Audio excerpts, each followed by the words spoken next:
Eksekusi ini tidak terjadi karena beberapa hal. Yang pasti ini bukan karena faktor DL Sitorusnya. Kehutanan terkesannya juga diam selama ini. Apa memang ada semacam ketakutan? Enggak lah kalau saya sih.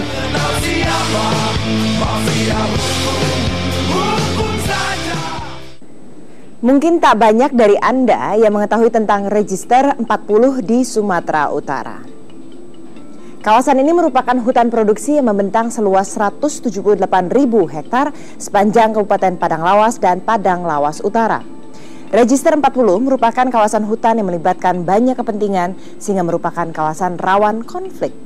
Sejak tahun 1998 hingga saat ini, kawasan ini masih dan terus dalam penanganan penegakan hukum. Salah satunya adalah lahan milik grup usaha pengusaha DL Sitorus seluas 47.000 hektar. Lahan milik DL melalui grup usaha PT Torganda ini seharusnya dirampas untuk negara sejak dikeluarkan putusan Mahkamah Agung tertanggal 12 Februari 2007. Namun nyatanya, hingga kini hampir 8 tahun berlalu, lahan ini belum juga kembali ke tangan negara. Ada apa di balik alotnya proses eksekusi tersebut? Dan benarkah masih ada puluhan perusahaan lain yang turut menyerobot hutan dan melakukan pembalakan liar di kawasan Register 40? Siapa saja mereka? Inilah penelusuran tim Realitas. Siapa yang tak kenal sosok Darianus Lungguk Sitorus atau biasa dipanggil DL Sitorus?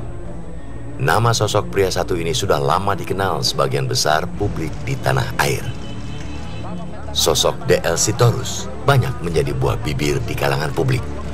Aneka predikat atau julukan disandangkan kepadanya. Soal sawit, jangan ditanya lagi. Pengusaha kelahiran 12 Maret 1937 ini dikabarkan memiliki ratusan ribu hektar lahan di seantero Indonesia. Salah satunya terbentang di Kabupaten Padang Lawas Utara, Sumatera Utara, seluas 47.000 hektar inilah.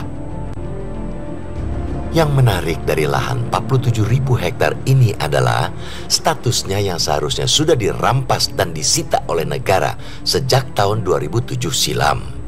Sesuai putusan Mahkamah Agung tanggal 12 Februari 2007, lahan milik PT Torganda dan mitra kerjanya ini harus disita untuk negara melalui Kementerian Kehutanan.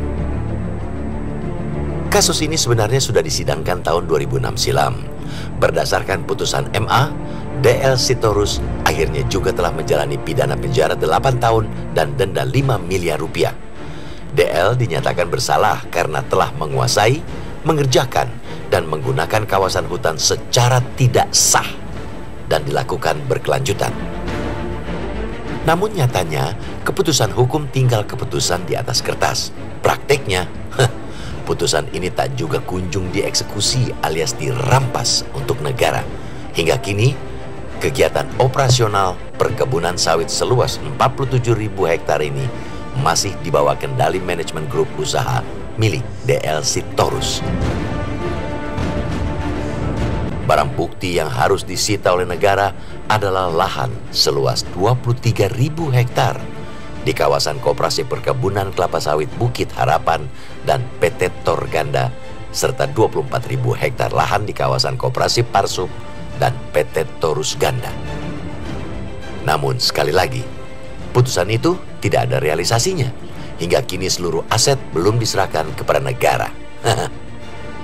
Pada saat itu telah diserahkan pihak pertama selaku pelaksana eksekusi,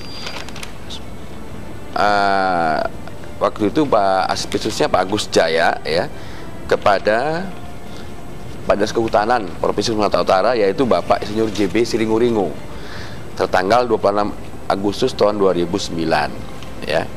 Yang mana pada saat itu bentuk penyerahannya adalah pihak pertama telah menyerahkan kepada pihak kedua, yaitu Dinas Kehutanan tadi.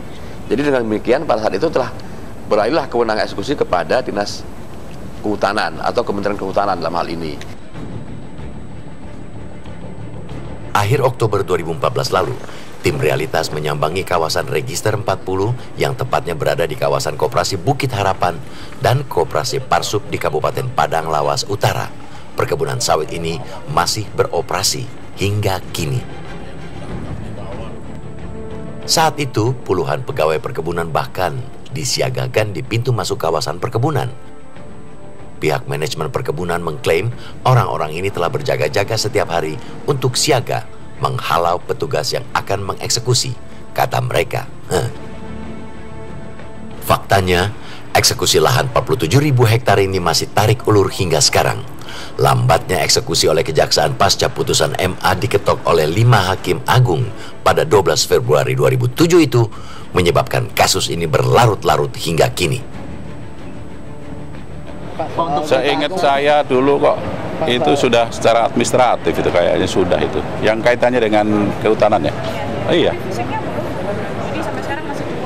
Nah itu nanti kita koordinasikan ya dengan kehutanan, kejagung dan yang administratif dan fisik apa memang dikenal? Ya sebenarnya nggak ada.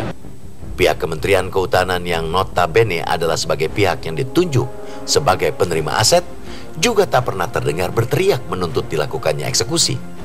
Kesannya ada tebang pilih, kehutanan terkesannya juga diam selama ini. Apa memang ada semacam ketakutan? Enggak lah kalau saya sih. Ini tinggal teknisnya aja. Itu tinggal saya komit banget gitu untuk menyelesaikan itu. Dan memang agak kusut ya. Saya minta Pak Dirjen terus-menerus juga melapor, reportnya ke saya banyak tertulis, tetapi tentu artikulasi di lapangannya kan lebih penting daripada laporan tertulisnya gitu ya. Dan menurut laporan teknis, intention dari polisinya semakin baik. Jadi saya ingin menyatakan bahwa nggak ada lah, saya kira yang tebang pilih atau ketakutan itu, karena pada dasarnya di masyarakat juga kan dimensinya juga mereka mau lihat yang adil itu seperti apa. Di lain sisi, meski belakangan ini hampir tak pernah terdengar kabarnya, kini pihak DL Sitorus kembali muncul ke permukaan. Mereka menentang putusan eksekusi sita rampas lahan di Register 40 yang mereka kuasai.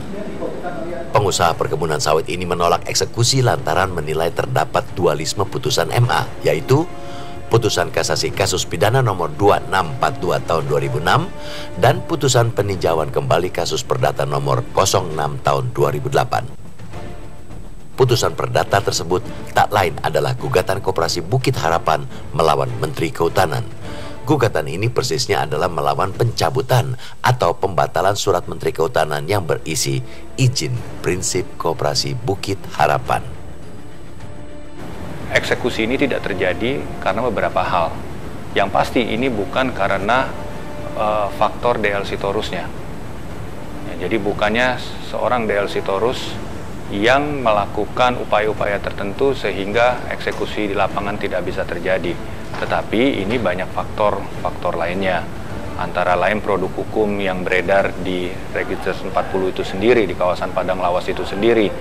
Dan kemudian adanya tumpang tindih putusan di dalam objek yang sama.